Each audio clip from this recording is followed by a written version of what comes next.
ये घटना एक छोटे से कस्बे के पुराने मकान की है। उस घर में एक परिवार कई सालों से रह रहा था, लेकिन उनके साथ कुछ अजीब और खौफनाक घटनाएं घटने लगी। खासकर बाथरूम में परिवार के सदस्यों का कहना था कि बाथरूम में जाते ही उन्हें हमेशा किसी की मौजूदगी की एहसास होती है, मानो कोई उन्हें देख रहा हो। यह कहानी तब और डरावनी हो गई जब घर की बेटी सुमन ने एक रात बाथरूम में कुछ ऐसा देखा जिसे वह कभी भूल नहीं पाई। एक रात सुमन अचानक नींद से जागी और उसे बाथरूम जाने की ज़रूरत महसूस हुई। घर के सभी लोग सो रहे थे और रात का समय था। उसने हिम्मत जुटाई और बाथरूम में चली गई। जैसे ही उसने दरवाज़ा बंद किया और पानी चलाने के लिए नल खोला, पानी के साथ एक अजीब सी गंध आने लगी। उसे यह बहुत अजीब लगा, लेकिन उसने सोचा कि यह सिर्फ एक वहम होगा।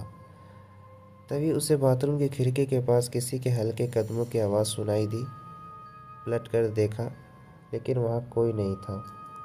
फिर अचानक से आईने पर एक परछाई दिखी। सुमन ने ध्यान से देखा तो आईने में उसके पीछे एक औरत की आकृति खड़ी थी, जिसका चेहरा पूरी तरह से बिगड़ा हुआ था और आंखें गहरी काली थी। वो सफ़ेद साड़ी पहने हुई थी और उसके बाल पूरी तरह से बिखरे हुए थे।